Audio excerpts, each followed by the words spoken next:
Bueno, buenos días a todos. Continuando con el 11º Congreso Argentino de Enfermería en Terapia Intensiva, me es tan grato presentar esta mesa, porque una de las mesas que es un tema donde podría ser el puntapié en muchas salas de terapia intensiva donde las que aún no se logra trabajar en equipo, de lograr trabajar en equipo. Y una de las formas en que nosotros podemos recordar ciertas cosas sin que se nos olvide es la mnemotecnia, agrupar las cosas en una mnemotecnia para que no haya pasos que se nos escapen. Y estas cosas, aunque parecen tan simples, terminan siendo primordiales en nuestros pacientes de cuidados críticos. Así que bueno, les presento aquí a la licenciada Verónica Dubay. Verónica Dubay, una compañera de ruta, docente de la Sociedad Argentina de Terapia Intensiva, docente del curso de Enfermería en Cuidados Críticos y directora del Comité de Enfermería en Cuidados Críticos de la Sociedad Argentina de Terapia Intensiva, enfermera pediatra, que trabaja es enfermera asistencial del Hospital Ricardo Gutiérrez, así que los dejo con ella. Mnemotecnia Fast Hug. La persona que ideó esta mnemotecnia es en este momento una de las personas que nos ha honrado en otros congresos de terapia intensiva, es un médico y es el director en este momento de la revista Critical Care Medicine, o sea, estamos hablando de un grosso, para decirlo como lo diríamos en la terapia. ¿Qué pasó con este buen hombre?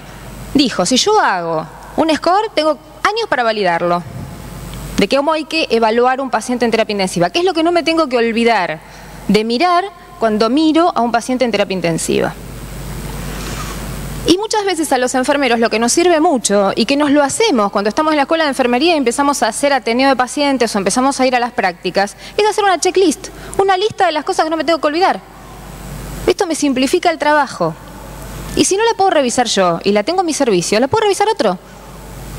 La puede mirar el médico, la puede mirar el residente, la puedo mirar yo, la puede mirar la nutricionista, el kinesiólogo, el que venga. Todo el mundo puede, dice Vincent, trabajar con una checklist como es el Fast Hug. Fast Hug en inglés significa abrazo rápido, por eso les puse estos dos primorosos gatitos, y además porque me gustan mucho los gatos, que se están dando un abrazo. Esto significa, dele un abrazo rápido a su paciente al menos una vez al día. ¿Cuándo lo recomienda Vincent? Cuando uno hace su pase de guardia o toma a su paciente y lo valora. Y si ustedes empiezan, y vamos a ir empezando a avanzar en esta checklist, se van a dar cuenta que es todo valoración de enfermería. Todo. No hay nada que nos escape a lo que podríamos mirar, a lo que podríamos consultar, a lo que deberíamos sí o sí demandar, que si no está, ¿por qué no está en las indicaciones? Nos tiene que llamar la atención. Si no está, porque esto se aplica a todos los pacientes, sean chicos o sean grandes. Si no está, alguien nos tiene que dar cuenta o tenemos que saber por qué no está en la lista de cosas que hay que hacer con nuestros pacientes. ¿Y cómo va la mano con esto?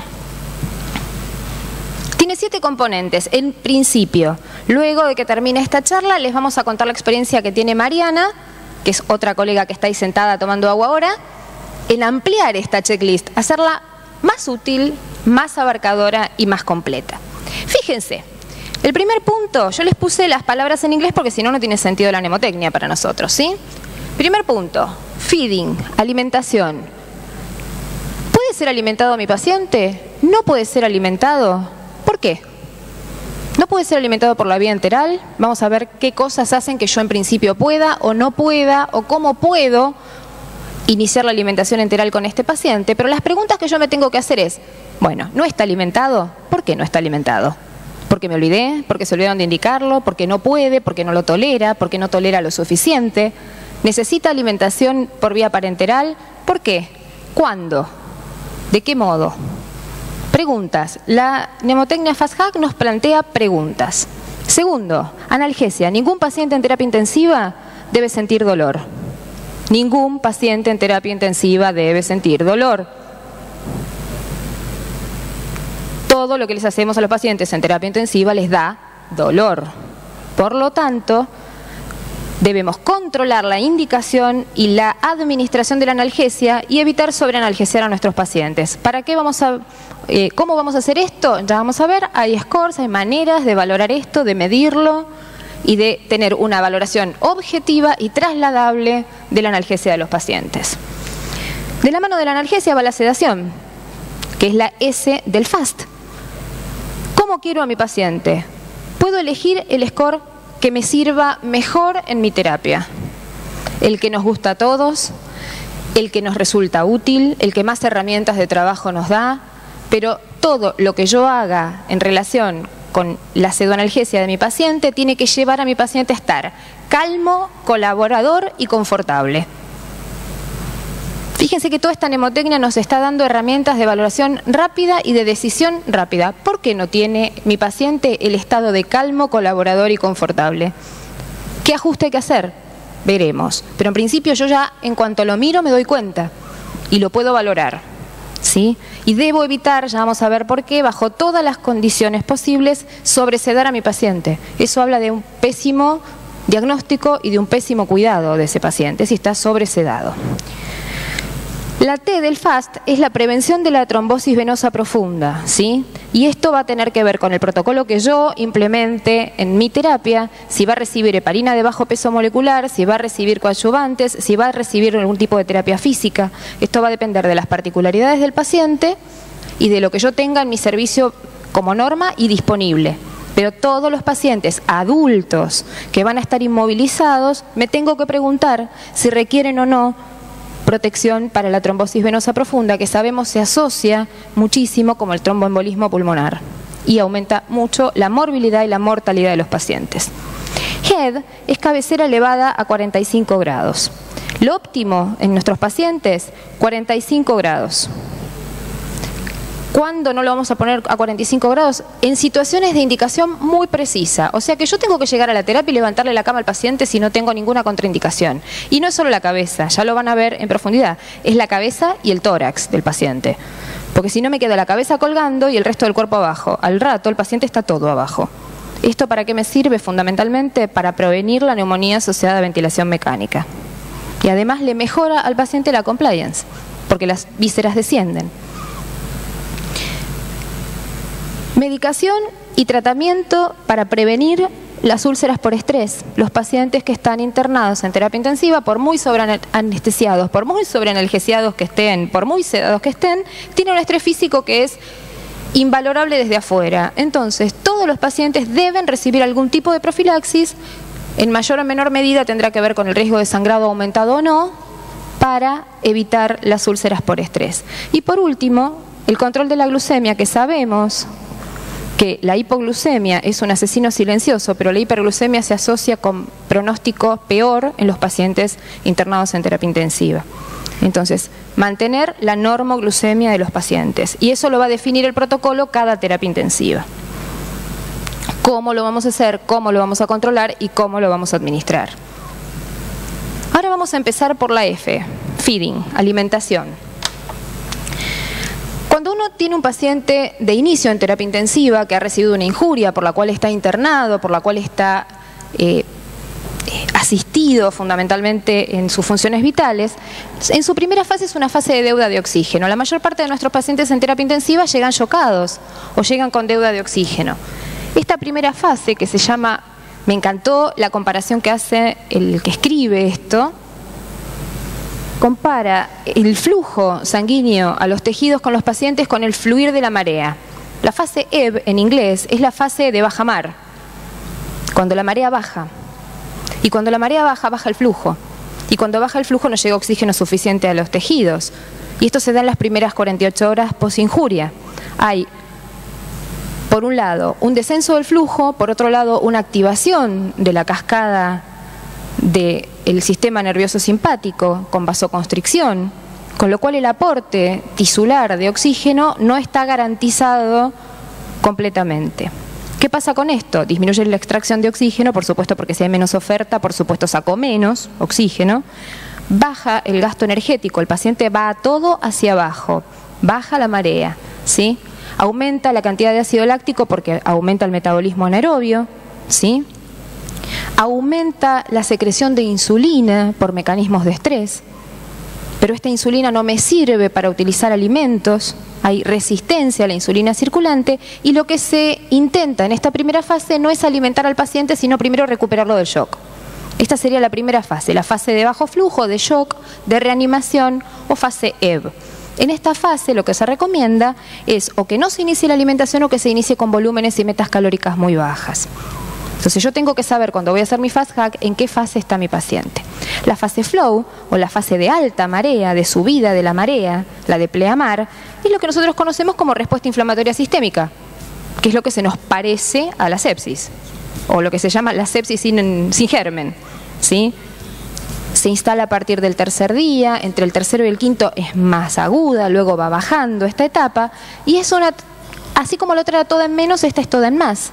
Aumenta el consumo de oxígeno, aumenta la temperatura, aumenta el volumen minuto, los pacientes están taquicárdicos, están taquipneicos, ¿sí? Están hipermetabólicos. Fíjense, pueden ir de entre un 30 a un 50% de aumento del metabolismo basal en una injuria común, en un trauma, hasta un 100% en un paciente gran quemado, ¿sí? Esta fase también se la conoce como fase de autocanibalismo y es una fase en la cual uno debe reponerle con mucho cuidado la alimentación a los pacientes. Continúa una fase de hiperinsulinemia, pero esta insulina no es utilizada para degradar glucosa. Por lo tanto, la administración de solo glucosa empeora el cuadro de los pacientes. Recuerden que una de las cuestiones que tiene que tener en cuenta el fast hack es el control estricto de la glucemia. ¿Qué hacemos entonces? Bueno, estas son las guías que salieron hace 2 años que nos dicen o nos orientan a qué medidas debe uno tomar o cuáles son las recomendaciones que tenemos a la hora de decidir la F del FAST. Y fíjense, me fui para atrás con las diapos porque soy muy torpe. Esto es larguísimo, es mucho. Yo les voy a contar de qué se trata. Lo primero que dicen es, no inicie la alimentación enteral, ¿sí?, si el paciente no ha llegado a su meta de resucitación. Y si la inicia con muy poco volumen. Lo que nosotros conocemos teóricamente en la terapia intensiva como le vamos a poner un poco de alimentación para mantener la función intestinal, no es ni más ni menos que eso.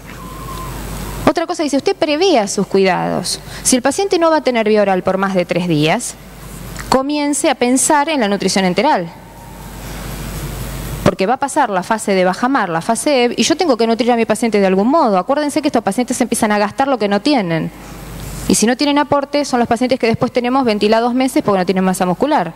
Se la comieron, ¿sí? En un principio hay metas calóricas, 25, 30 calorías por kilo por día, eso está bien. Bárbaro, eso lo sacan de cualquier guía. La idea es que ustedes se queden con qué tienen. Como prioridad la vía enteral. Si no puedo utilizar la vía enteral, recién voy a utilizar la vía parenteral. Y si voy a utilizar la vía enteral, voy a empezar con pequeños volúmenes. Y con más pequeños volúmenes y menor cantidad de calorías, si supongo que mi paciente todavía tiene deuda de oxígeno, de alguna clase, ¿sí? Si estos pacientes tienen dificultades para la tolerancia gástrica, que no es una forma como estábamos acostumbrados antes, el paciente se distiende y le apago la alimentación. Tengo la posibilidad de fraccionarla, tengo la posibilidad de utilizar metoclopramida para favorecer el vaciado gástrico. Otra cosa que dicen las guías es el cisapride no tiene evidencia de que sea mejor, de hecho tenemos que hacer evaluación cardiológica previa, por lo tanto no se recomienda de inicio. Se probó que la alimentación temprana no reduce la estadía hospitalaria, ¿sí?, pero lo que hace es equilibrar mejor a mi paciente, desde el punto de vista endocrino, ¿sí?, desde el punto de vista de la traslocación bacteriana. Acuérdense que el intestino es una fuente de bacterias, el intestino que no está funcionando tiene mayor riesgo de traslocar bacterias, es decir, de que estas bacterias pasen al torrente y el paciente inicie una sepsis. Entonces, si bien no disminuye la estadía hospitalaria, sí disminuye la comorbilidad que ocasionaría no alimentarlo. Y además alimentarlo es barato, porque dicen no hay una fórmula mejor que otra. Las más caras, las más elementales más caras no dieron mejor resultado que fórmulas un poco más complejas. Entonces siempre tenemos la posibilidad de iniciar de algún modo la alimentación. Una pregunta que se hace el fast hack es, si no está alimentado, ¿por qué? En cuanto a la analgesia y sedación, los objetivos son claros. El paciente tiene que estar libre de ansiedad, libre de dolor, ¿sí? ¿Por qué decimos analgesia y sedación juntas? Porque ya ni siquiera se habla por separado.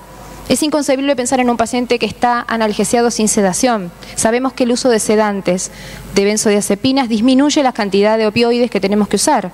Entonces los asociamos, hacemos sinergia, ¿sí? Con esto que hacemos, reducimos la cantidad de analgesia, ¿sí?, mejoramos el sueño, podemos prevenir la instalación del delirio si dejamos que nuestros pacientes duerman, que tengan horarios, ¿sí? Controlamos el dolor, controlamos la ansiedad por el dolor futuro al darle analgésicos y sedantes, ¿sí? Todos estos pacientes pueden haber recibido, y no lo sabemos en principio, otras medicaciones ansiolíticas previas, recetadas o que no son recetadas. Y estos pacientes pueden estar haciendo un cuadro de delirio, un cuadro de ansiedad generalizada, porque en casa se chupaban un Lexotanil todas las noches para dormir, y eso no me lo dijo la esposa, porque no se lo dio el doctor, se lo compró en la farmacia. Uno puede ir a la farmacia y comprar cualquier cosa. Entonces hay que tener en cuenta estos objetivos a la hora de valorar a este paciente. ¿Qué cosas tengo que tener en cuenta cuando vamos a seleccionar un régimen de sedación? Que sea la sedación adecuada como para que el paciente sea despertable, que sea de corta duración, cosa que si yo necesito despertar a mi paciente pueda, que se inicie rápidamente si lo voy a colocar en ventilación mecánica, no quiero que mi paciente esté sufriendo, ¿sí? Y que tenga los menores efectos adversos que yo pueda obtener. Esto implica tanto efectos sobre la hemodinamia como los efectos acumulativos, ¿sí? Todas las benzodiazepinas se acumulan de algún modo en tejido graso. Bueno, vamos a elegir las que sean más cortas y las que menos se acumulen, cosa que si yo lo quiero despertar, no esté después 3 días para sacarlo, ¿sí? Y además, lo que dice este buen hombre, ¿crees que ya lo vamos a ver en otros protocolos después? Encima que no me incremente los costos. Sí, ya sé, me voy. La buena sedación es cara, ¿sí? ¿Cuál es la estrategia? Usar escalas. Yo no puedo decir al paciente le duele más o menos. Por ahí me dijeron cuando yo empecé a estudiar estas cosas, el único dolor que es leve es el dolor del otro. Yo no sé cuánto le duele a mi paciente, pero sé que seguro le duele. Entonces tengo que valorarlo. Y si lo valoro, tengo que poder reproducir la valoración para que el otro que lo valora vea lo mismo que yo.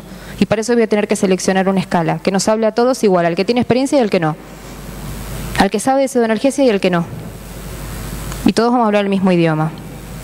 Valorar esta sedación permanentemente, todas las veces que sea necesario hacerlo, frente a cada cambio del paciente, ¿sí?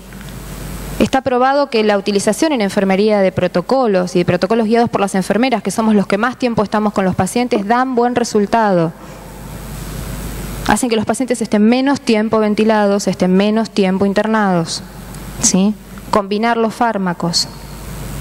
Utilizar escalas de valoración de delirio. Muchas veces los pacientes creemos que están haciendo intolerancia a la sedanalgesia y en realidad están delirantes y no nos lo van a decir, no nos van a decir que caminan cucaracha por el techo.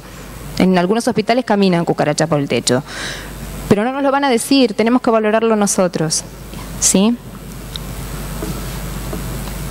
Esta es una escala de valoración de dolor, sencillita, ¿sí? Tiene que ver con la cara que el paciente tiene, o que nos pueda señalar si está despierto, la carita aunque esté ventilado, o que nos pueda decir del rango de 0 a 10 qué dolor tiene. Es una, hay un montón.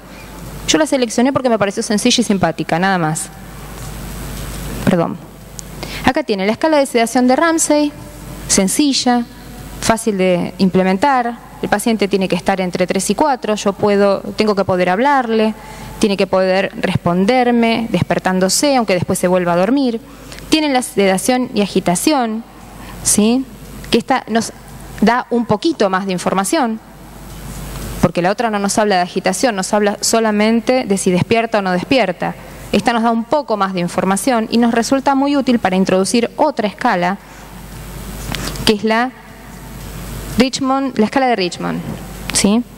Esta escala nos sirve para valorar a nuestro paciente a partir de cuáles son sus comportamientos, bien objetivos y bien sencillitos de valorar.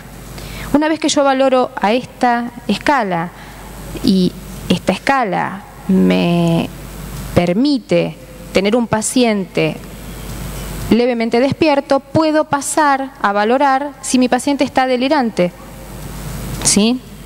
Es decir, fíjense, valoro la sedación y valoro la analgesia y además valoro la posibilidad de que mi paciente esté delirante. El delirio es mucho más frecuente de lo que ustedes creen en terapia intensiva y mucho más frecuente cuanto más viejitos somos. Entonces, valoro la sedación, la analgesia y la posibilidad de la aparición de delirio que se debe tratar con otra medicación, que no es un tema de esta charla, ¿sí? Pero si yo veo que mi paciente fluctúa el estado de conciencia, porque lo desperté, le di vacaciones de pseudoanalgesia, le suspendí los analgésicos y la sedación para ver si se despierta, y cuando se despierta está incoherente o tiene signos de agitación que no se le pueden atribuir a ninguna otra cosa, yo tengo que empezar a pensar que a lo mejor mi paciente está delirante. ¿Sí? Y dale con las diapositivas al revés. Hoy es un mal día para mí. Esto es un trabajo que hizo CRESC en el año 2000, donde lo que hizo fue agarrar 128 pacientes nada más, un grupo chiquitito, y los dividió. A un grupo le suspendió todos los días reglada la sedación y la analgesia. Se la pagó y vio cómo se despertaban. Simplemente. ¿Qué consideró que se despertaban? Que pudieran obedecer órdenes simples como agarrarme la mano, mover los ojos, mover un poco la lengua, depende de lo que pudiera hacer del punto de vista de su estatus muscular el paciente, ¿sí? A los que le suspendieron regladamente la pseudoanalgesia, cuando se la reiniciaban a la mitad de la dosis, para ver qué pasaba. A los otros, al grupo control, no se la suspendían con ningún protocolo, simplemente quedaba a criterio del médico cuándo hacerlo, ¿sí? Fíjense. ¿Cuánto duró la ventilación mecánica en estos pacientes? Casi la mitad de los del grupo control, que fueron los que se suspendió según la cara del cliente. ¿Cuántos días estuvieron en terapia intensiva, por lo tanto? Cerca de un tercio más. ¿Sí? Estos pacientes fueron tratados con midazolam y propofol y además morfina. ¿Sí? El 55% del grupo de intervención se fue al alta domicilio y el otro 40% siguió internado. ¿Sí? O se murió, no lo sabemos. Ahora bien, después de que hicieron este trabajo, todo el mundo se quedó contento y dijo, entonces le hacemos las vacaciones de pseudoanalgesia.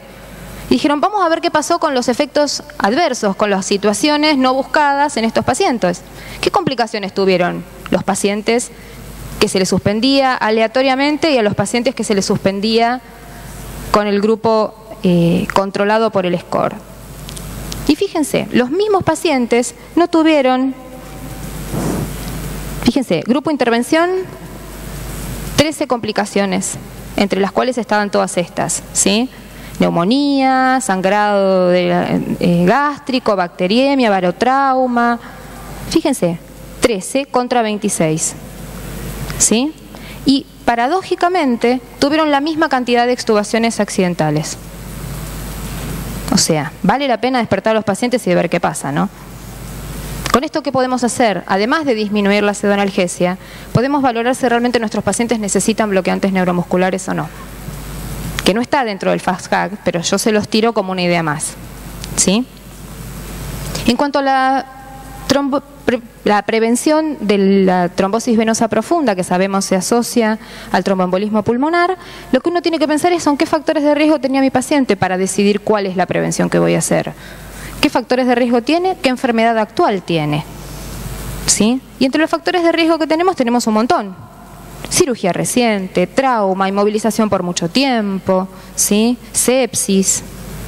Las lesiones espinales, si no le hacemos prevención, van a tener casi un 100% de probabilidad de hacer una trombosis venosa profunda. Ese paciente está inmovilizado en la cama, ¿sí? Que ya tenga antecedentes de haber hecho una trombosis en algún momento, ¿sí? Las mujeres embarazadas, acuérdense que el útero nos comprime la cava durante el embarazo. ¿Y qué cosa le pongo yo en la terapia que le pueda aumentar el riesgo? Le pongo catéteres, que de por sí son trombogénicos. Los pacientes hacen sepsis, uso sedantes, uso bloqueantes, la ventilación mecánica, el reposo en cama y podríamos hacer una lista larga. Esta es una manera de valorar a los pacientes con una escala, a los pacientes de trauma, para ver qué cosas me aumentan el riesgo de trombosis venosa profunda, ¿sí?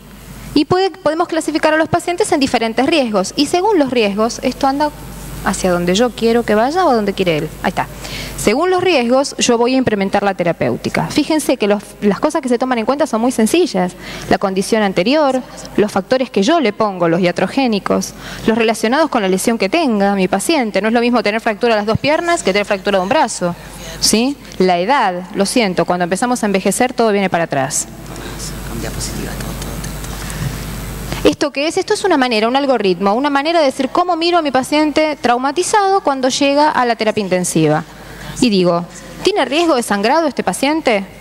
Y si tiene riesgo usual, como cualquier paciente de terapia, le puedo dar heparina común, la heparina que nosotros usamos para hacer un gas o un estado de ácido base a bajas dosis, hay protocolos, hay indicaciones. Le puedo dar heparina de bajo peso molecular o puedo usar ambas.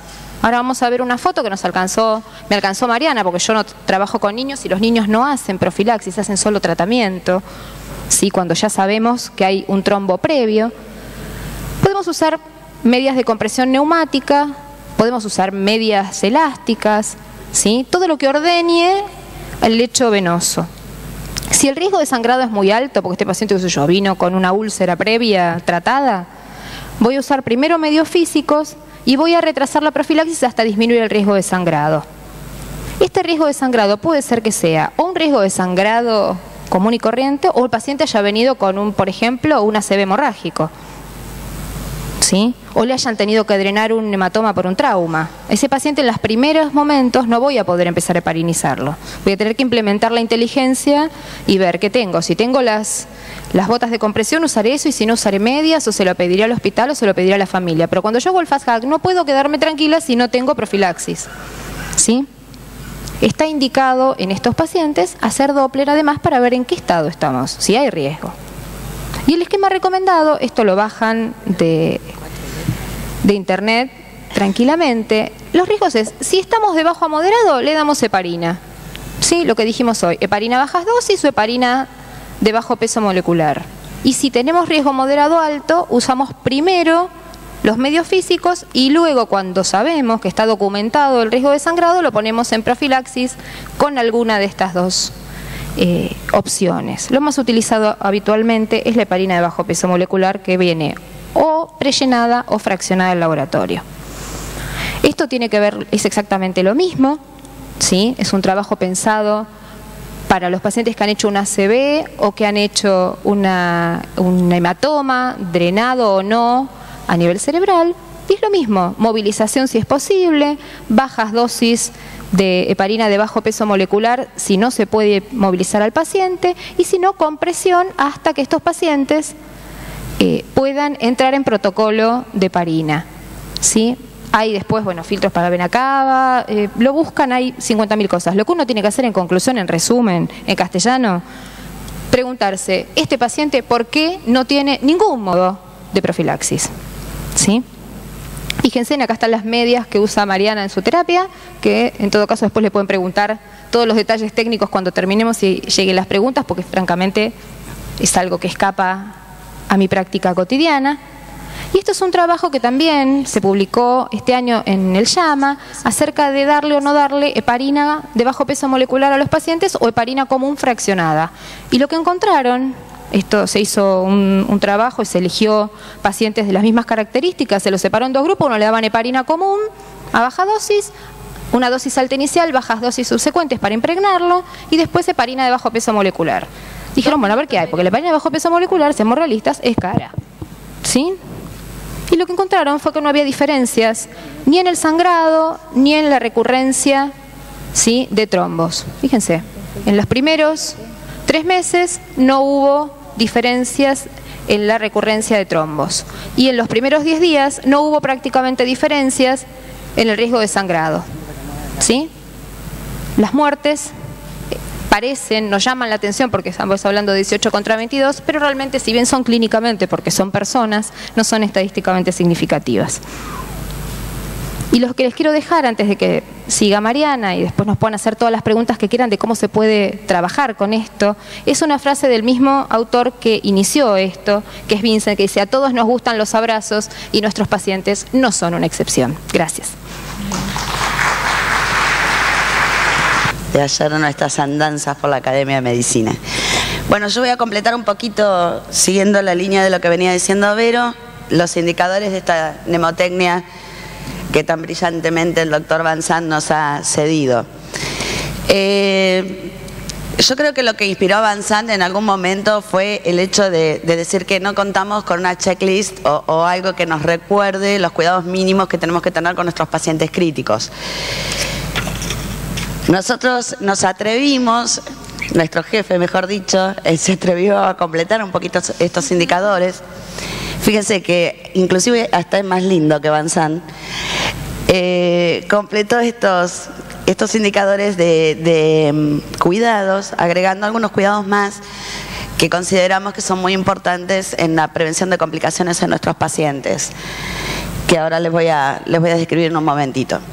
El tema del trabajo de Van Sant rápidamente fue tomado y fue, digamos, acogido con mucho entusiasmo, sobre todo por parte de la población de enfermería. Y se han publicado, empiezan a estar publicados muchos trabajos que replicaron el modelo de Van Sant con muy buenos resultados. Fíjense, este cuadro es de una revista de enfermería en trauma, del Journal Trauma Nursing, que agregaron al FAST-CAG otra palabra, band-aids, que en inglés quiere decir curitas, o algo parecido, que cada letra agrega algo para, digamos, tener en cuenta para cuidar a los pacientes politraumatizados o pacientes postquirúrgicos severos. Fíjense, ve sobre, digamos, la atención a la eliminación diaria, digamos, de favorecer la actividad temprana o a ir aumentándola día a día, la N de mejorar el descanso nocturno. Esto es algo, yo trabajo de noche y es algo que muchas veces perdemos de vista, pues no solamente están las alarmas, sino que como tenemos el reloj cambiado, qué sé yo, para nosotros las 3 de la mañana es como para cualquiera las 10 de la mañana, las 2 de la tarde, y por ahí hablamos un poco fuerte o tenemos música y nos olvidamos que hay muchos trabajos que están descritos acerca de que inclusive es deseable variar los modos ventilatorios o variar algunas constantes de ventilación mecánica durante la noche para asegurar el descanso en los pacientes. Por ahí nos falta un poquito de trabajo ahí. En la D es la prevención de las secuelas y el planeamiento al alta, o sea, todo aquello que tiene que ver con la educación. La A de una higiene alveolar intensiva, la I de prevención de infecciones, la D de cuidados en el delirio y la S de cuidados de la piel y de apoyo espiritual. No está mal, no está de más. Por ahí el desafío es para nosotros argentinos inventar alguna mnemotecnia en buen castellano que nos ayude.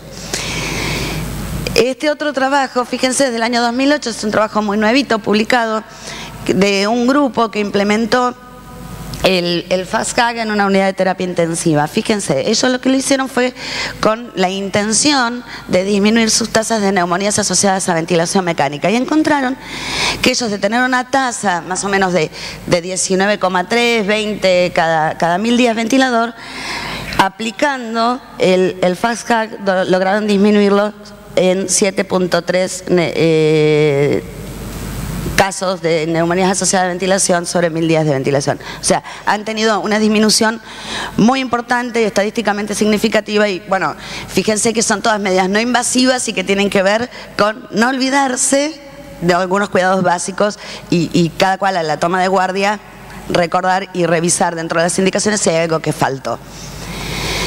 Esto a nosotros nos dio un poquito de pena, porque el trabajo anterior que les estuve comentando, de este grupo que implementó el FAST-CAG fue implementado más o menos en la misma época que lo implementamos nosotros, con la diferencia que nosotros no escribimos nada, que por ahí es la deuda que tenemos o lo que tenemos que aprender.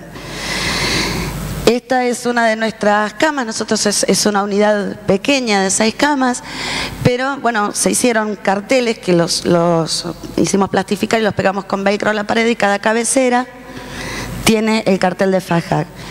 Eso es para que no nos olvidemos, para que se nos grabe a fuego y para que no solamente forme parte del decorado, sino que miramos el monitor y vemos el cartel y nos damos cuenta. Muchas cosas de todo esto, por ahí de los que les ha comentado Vero, de las que voy a seguir comentándoles yo a continuación, por ahí son acciones no solamente de enfermería, sino que son acciones interdependientes o dependientes también, pero muchas veces pasa que bueno, uno está con un montón de cosas en la cabeza, entonces no está de más que cuando uno hace la checklist, por ahí recordarle al compañero médico, mira, fíjate, faltó tal cosa, ¿qué te parece si iniciamos la nutrición ahora? Bueno, tratamos de consensuar todas estas cosas y que no se nos escape nada. Algunas cosas por ahí se repiten en lo que estuvimos charlando ayer con respecto a la prevención de neumonías, pero precisamente para eso estuvo diseñado este trabajo. Continuando con lo que dijo Vero, la H de cabecera elevada es una recomendación fuerte del CDC digamos, estimular al personal que los pacientes estén en los cuidados críticos con la elevación de la cabecera entre 30 y 45 grados. Esto no solamente, digamos, es una recomendación a nivel infectológico, sino que también, como dijo Vero en algún momento, tiene que ver también con la posibilidad de mejorar el patrón ventilatorio, la mecánica respiratoria de nuestros pacientes. En este trabajo, es un trabajo que se publicó en el Lancet en el 99, pero es un trabajo clásico, se identificó que el decúbito supino inclinado era un factor de riesgo independiente, la posición supina plana, un factor de riesgo independiente de neumonías asociadas a ventilación. Y a esto sumaban también que la nutrición enteral, sumada a la inclinación del decúbito, serían importantes medidas a tomar a cabo para prevenir las neumonías. Fíjense, sin embargo, se publicó otro trabajo en el 2006 donde evaluaron a ver qué había pasado con esta cosa tan revolucionaria, este multicéntrico que había dicho que bueno, que podíamos evitar las neumonías con una medida tan sencilla. Y encontraron que bueno, que la mayoría de las enfermeras no habían adherido muy bien, o que con el tiempo se había diluido ese entusiasmo inicial y que no había una buena adherencia a las medidas. Los autores lo que hacen es, digamos, preguntarse, ver qué es lo que pasa. Lo que pasa que en todo el mundo el déficit de enfermeras, o sea, no es solamente acá en el país, sino que es un fenómeno mundial, no les permitía estar continuamente corrigiendo la postura de los pacientes. Ustedes saben mejor que yo que un paciente ventilado con el decúbito 45 grados, muchas veces si el paciente no es colaborador, está continuamente resbalándose para abajo, queda con la cabeza torcida, el tubo acodado, y es continuamente con la salida para arriba. No sé, en mi unidad somos una enfermera cada 3 camas y por ahí nos demanda mucho trabajo estar corrigiendo permanentemente la postura. Pero bueno, nosotros contamos con la ayuda y con la colaboración de los médicos de la unidad, que laburamos todos juntos, no hay ningún problema. Así que siempre y cuando anden en las inmediaciones, ellos nos dan una mano y corregimos siempre la posición de los pacientes. En este trabajo también lo que se describió fue que, bueno, está muy bien el tema de la inclinación del decúbito, pero asociado a otras medidas. Solito al paciente sentado y sin nada más, no prevenimos nada. Y no encontró diferencias en la morbimortalidad. O sea, solamente una diferencia significativa en cuanto a la prevención de neumonías. Lo importante de todo esto es no utilizar decúbitos menores de 30 grados. Esto es a menos que haya alguna contraindicación. O sea, hay contraindicaciones absolutas, son pocas, no sé, en un trauma espinal reciente, en situaciones donde uno no puede permitirse esto, pero digamos en la mayor parte de los casos no hay contraindicación para subir el decúbito del paciente. Es bueno, es barato y por esto que les decía, la corrección de la posición es relativamente sencillo. Tengan en cuenta que muchas veces uno levanta las piernas para evitar que el paciente resbale. Esto tampoco es bueno porque, digamos, perjudica el retorno venoso. En cuanto a la de úlcera, ha habido, digamos, una gran controversia en la prevención de las úlceras gastrointestinales por estrés, una gran controversia a ver qué era mejor, si ranitidina, sucralfato, o sea, hay muchísimos agentes. Siempre, digamos, lo que es claro es que la primera línea es la alimentación enteral precoz. La alimentación enteral precoz es la mejor manera, la más sencilla, la más rápida de evitar la aparición de úlceras por estrés. Después, bueno, se demostró que la ranitidina es mejor en cuanto a la prevención del sangrado gastrointestinal y no encontraron en cuanto a prevención de infecciones diferencias entre sucralfato y ranitidina. Así que lo importante por ahí es el uso de un protocolo más allá de la gente que uno esté utilizando y que ese protocolo sea consensuado por todo el equipo, ¿verdad? Con respecto a la G de glucemia, como comentó Verónica hace un momento, hay que evitar, digamos, los cambios, los extremos en los valores de glucemia. Tanto la hipoglucemia tiene efectos deleterios en nuestros pacientes como la hiperglucemia, sobre todo en algunos grupos de pacientes que empeoraría el pronóstico, por ejemplo los neurocríticos. Se encontró que mantener un nivel de glucemia estable, no menor por debajo de los 120 miligramos, prevenía fallas renales, acortaba los tiempos de Winning, disminuía la estadía media en la terapia intensiva y era un indicador independiente de morbilidad. O sea que fíjense que aún en pacientes no diabéticos que en situación aguda, digamos, presentan valores extremos o valores desviados en en el control de glucemia. Este es el protocolo que utilizamos nosotros para corrección. A nosotros nos es muy útil porque nosotros no tenemos que esperar una indicación escrita para hacer nuestra corrección, sino que ya sabemos que según el control que nosotros hacemos en nuestros pacientes, el valor que nos dé, corregimos según este protocolo. Esto es muy útil. Nosotros hacemos el control con el sistema capilar, le pinchamos el dedito al paciente cada 4 horas más o menos, y según si el paciente está estabilizado y durante 2 días no presentó ninguna variación en el estado de glucemia, no lo pinchamos más. Pero de todas maneras, durante el estado agudo, cada 4 horas hacemos el control y corregimos. Con respecto a la H de higiene bucal, este es un indicador muy importante, independiente de neumonías asociadas a la vía aérea. Esto tiene que ver con la colonización orofaríngea que se produce en los pacientes, sobre todo en los ventilados. Nosotros, por costumbre, en el examen de ingreso que hacemos a los pacientes, revisamos muy bien la boca. Hay una incidencia muy alta en la población. Nosotros trabajamos en un hospital público y nuestra población, bueno, hay un nivel de cuidado dental muy pobre. Entonces, la mayoría piezas incompletas o mucha incidencia de caries o focos sépticos en las dentaduras.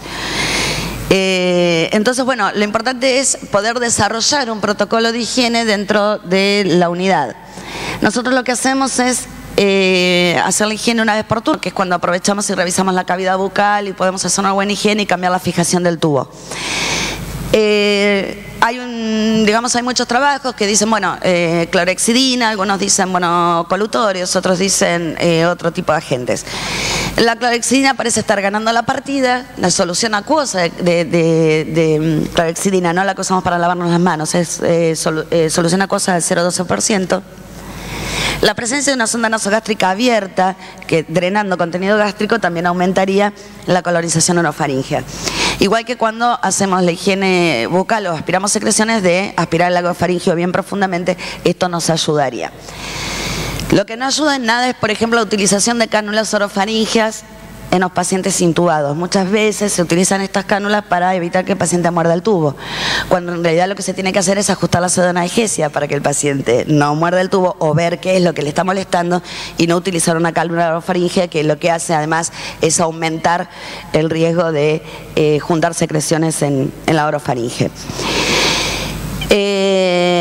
Antes de pasar a esto, con respecto a la higiene bucal, entonces, si no tienen clorhexidina acuosa, usen agua, usen mucha agua y por arrastre.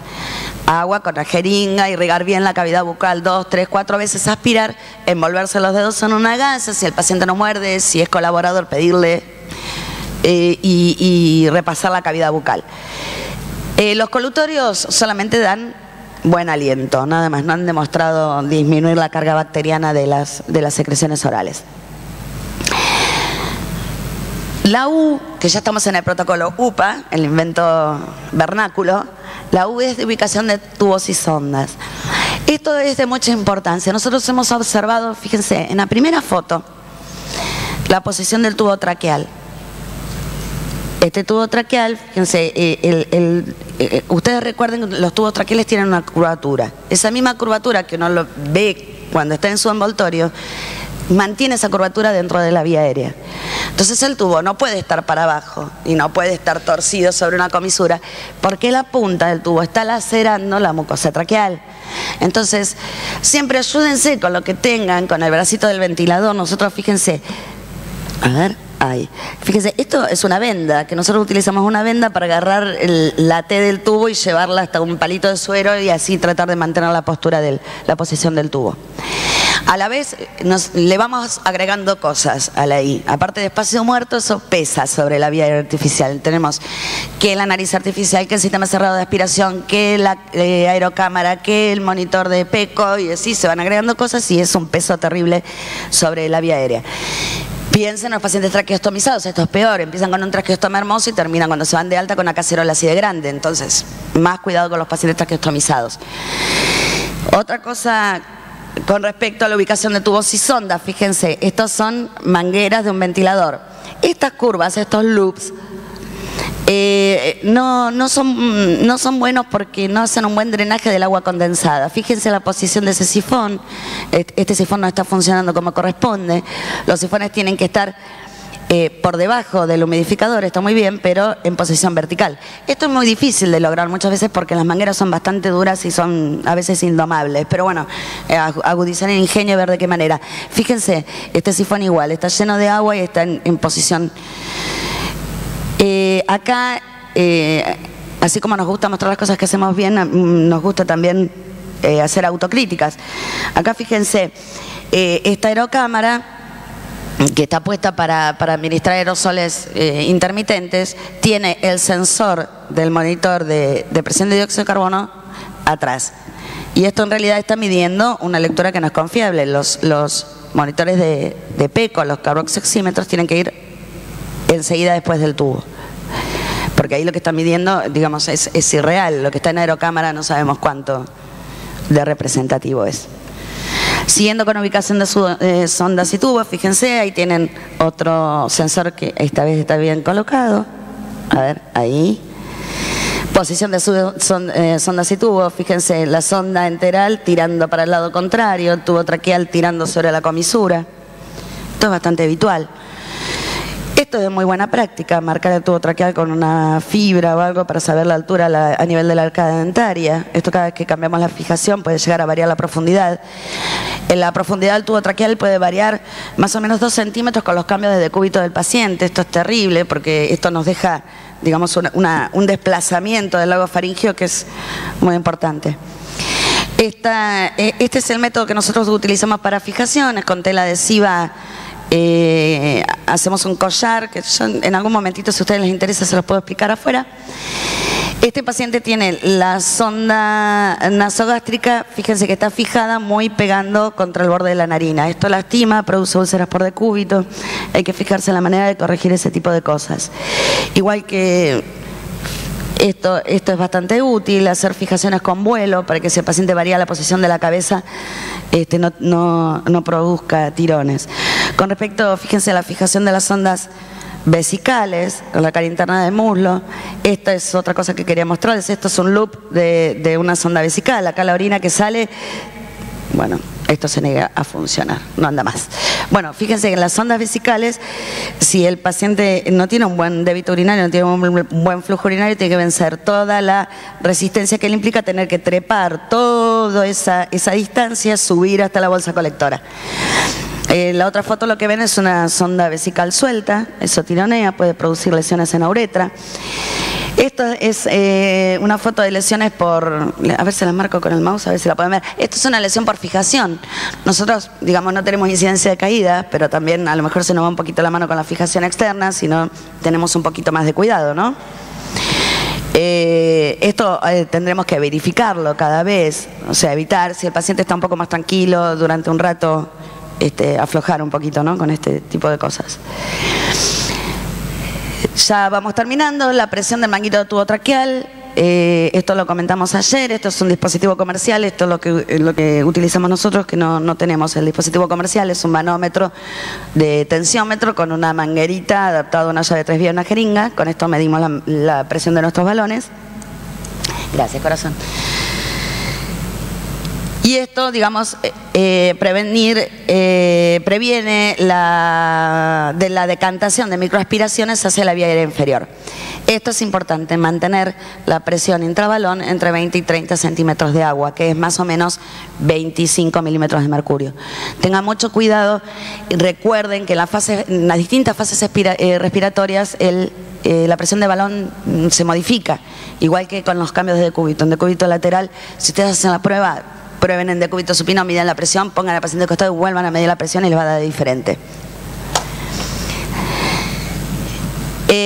Atención con los signos de mala perfusión en pacientes sépticos, requieren presiones de balón más menores. Imagínense si un paciente tiene mala perfusión en los lechos unguiales, como debe estar la perfusión de la mucosa de la tráquea. Así que, bueno, mucho cuidado con eso. La es de actitud y tiene que ver con la actitud de nuestros pacientes y con la nuestra también.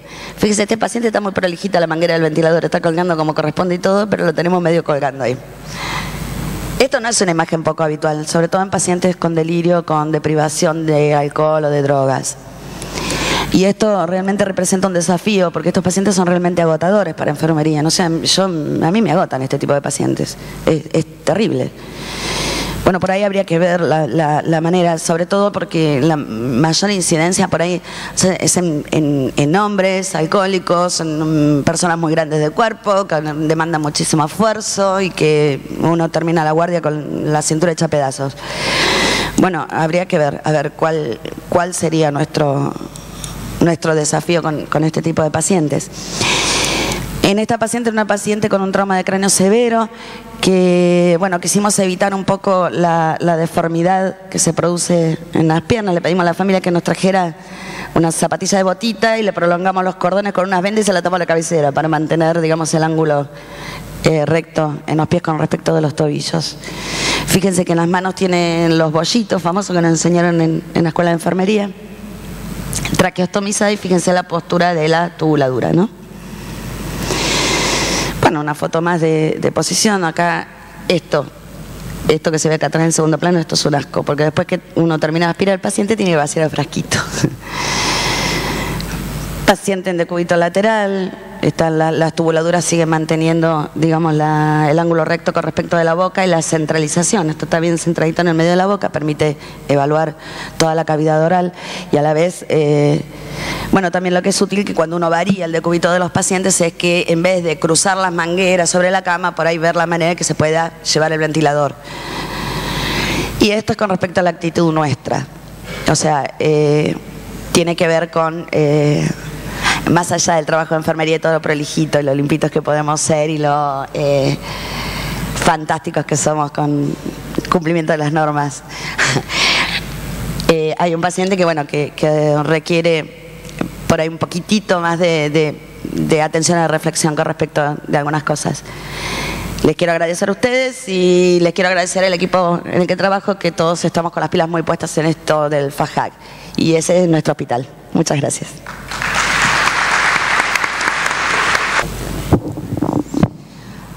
Bueno, nosotros lo hacemos todos los días, en todos los turnos. Está registrado, o sea, en la hoja de indicaciones, por ahí arriba del todo se pone a recordar FAJAC. En las cabeceras dice FAJAC, o sea, no hay manera de olvidarlo. Y estamos todos con las pilas muy puestas en este tipo de trabajo. ¿El error cuál es? El error es que no lo hemos escrito y alguien nos ganó de mano y lo publicó. O sea, el tema es... todos, ¿qué quiere decir? Que todos con las pilas en esto, todos, desde el jefe hasta el último que entró a la unidad hace 10 días, todos con las pilas puestas en el protocolo. Bueno, a ver si hay preguntas. Creo que ha sido una clase muy rica, las felicito a las dos por la revisión de trabajo que han hecho. Esto, aunque parezca tan simple, lleva detrás, y esto da lugar, este tipo de mnemotecnia da lugar a que podamos nosotros de cada una de esas letras, de lo que significa crear protocolos, porque además de revisarlo, tenemos que ver cómo lo ejecutamos, que esa es otra tarea. No es solamente buscar lo que falta y el error, sino trabajar para que eso se cumpla. Bueno, muchísimas gracias. ¿Alguien tiene una pregunta? ¿No hay preguntas? Muy bien. Por allá. Ahí te llevan el micrófono. Sí, había dicho la licenciada que iba a mencionar cómo era la técnica de sujeción que estaban realizando con respecto al tubo. La técnica de fijación de tubo. A ver, que tenemos un momentito, capaz que se lo puedo explicar. Está citado en el libro en el Tobin. Es una banda de tela adhesiva que nosotros la medimos con la circunferencia de la cabeza nuestra. O sea, que sobrepase un poco, una banda de tira adhesiva larga, con una un poquito más corta, y pegar parte adhesiva sobre parte adhesiva. Te va a quedar un extremo libre de cada lado. Entonces lo que hacemos es pasarla por atrás de la cabeza, no se pega en ningún momento a la piel del paciente, y en la parte de pegote, digamos, de cada extremo, lo abrimos como si fueran los pantaloncitos de fijación de sonda. Entonces fijamos de un lado y fijamos del otro. Entonces nos queda el tubo centrado, libre para movimientos, y hasta ahora no hemos tenido extubaciones accidentales. Lo tenemos implementado hace 3 años. con muy buen resultado. O sea, ¿cuál es el problema por ahí? Que a la vez es su ventaja, que se ensucia con frecuencia, pero el hecho de que se ensucie con frecuencia hace que lo cambiemos seguido, que revisemos la boca y que hagamos la higiene bucal. Es necesario que a los costados coloquemos, como usualmente creo que la mayoría utiliza, gasas para este tipo de sujeción. Es superior a la técnica de las gasas, porque esto no se humedece, si el paciente se dematiza, no. No, por el tema de la comisura de los labios, porque generalmente yo, bueno, tengo muy poca experiencia en terapia, tengo 2 años, pero por lo general veo que cuando a los pacientes se les retira el tubo por un mal cuidado de la boca, la comisura por lo general está lastimada. No, acá no, porque no tenés apoyo en ningún momento en las comisuras. Eso es lo que quería saber. No tenés apoyo en ningún momento. Y el hecho de mantener la tubuladura alineada y el tubo como cayendo dentro de la boca no te apoya en ninguna parte de la mucosa. Por ahí lo que tenés que tener un poquito más cuidado es con los viejitos que no tienen dientes. Pero eso de cambiar con frecuencia la fijación te ayuda, digamos con frecuencia, no es por turno. Te ayuda a valorar cómo está la boca y todo eso. Nosotros por ahí usamos un poquito de vaselina, los labios están muy secos, pero si no, no usamos nada más. Muchísimas gracias. No de qué.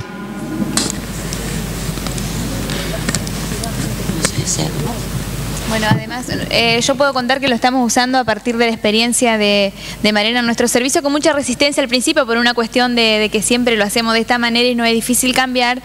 Y también lo que resulta muy difícil es que el paciente se autoestube, porque como es una doble cinta, el paciente y la gasa por ahí cuando se moja se estira, el paciente es muy difícil que si llega a querer sacarse el tubo se lo pueda retirar. Y además no comprime las yugulares, especialmente en los pacientes con traumatismo craneoencefálico. Ahora, antes de la próxima charla, vamos a hacernos autobombos. Vamos a hacer marketing. Un poco quizás todos conocen lo que ha sido nuestra tarea desde el Comité de Enfermería en Cuidados Críticos de la Sociedad Argentina de Terapia Intensiva, que es un curso enlatado de manual de procedimientos básicos de enfermería en cuidados críticos, que con muchos de ustedes hemos compartido estos cursos, así que les vamos a mostrar un poco para que los que nos conozcan se estimulen, y estamos a su disposición para lo que necesiten y lo quieran realizar al curso, y para quienes lo hicieron lo recuerden.